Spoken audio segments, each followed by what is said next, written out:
Il-pazjenti li jieħdu l-mediċina Valsartan għandhom ikomplu joħduha f'każ li m'għandhomx trattament alternattiv.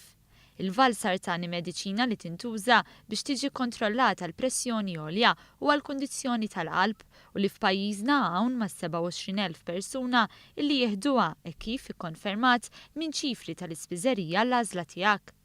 Fl-aħħar jiem l-Aġenzija Ewropea għall-Mediċini avżat li nstabet potenzjalment impurità mhux mistennija fl-ingredjent attiv immanifatturat fiċ-Ċina. One News tkellem mas-Supretendent tas-Saħħa Pubblika Dr. Charmaine Gauci li fissret kif kien il-ġimgħa li għadda illi Malta saret taf b'din is-sitwazzjoni u li dwarha minnu fih kienu infurmati t-tobba u l-ispiżjara kollha. Hija sostniet li f'każ li l-pazjenti jwaqfu dan it-trattament jistgħu jikkawżaw problemi serji f'saħħithom.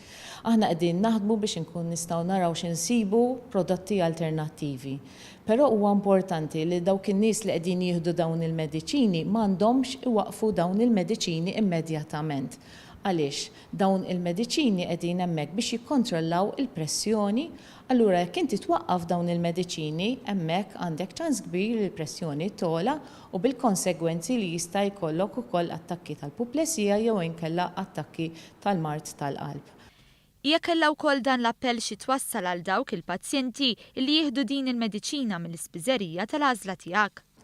Għal dawk in-nies li qegħdin fuq is-sistema tal-POIC, aħna wkoll għarrafna lit-tabib tal-familja li huma dawk il-mediċini li hu jista' jikteb propju minflok il-Valsartan biex hekk il-poplu jkun jista' jinqeda mill-sistema tal-POIC.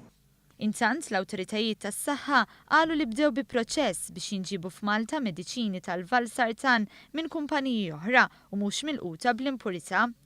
Fl-istess waqt qalu li se jkomplu jsegwu l-informazzjoni li qed tingħata minn ħin għal ieħor u se jżommu lill-pubbliku aġġornat.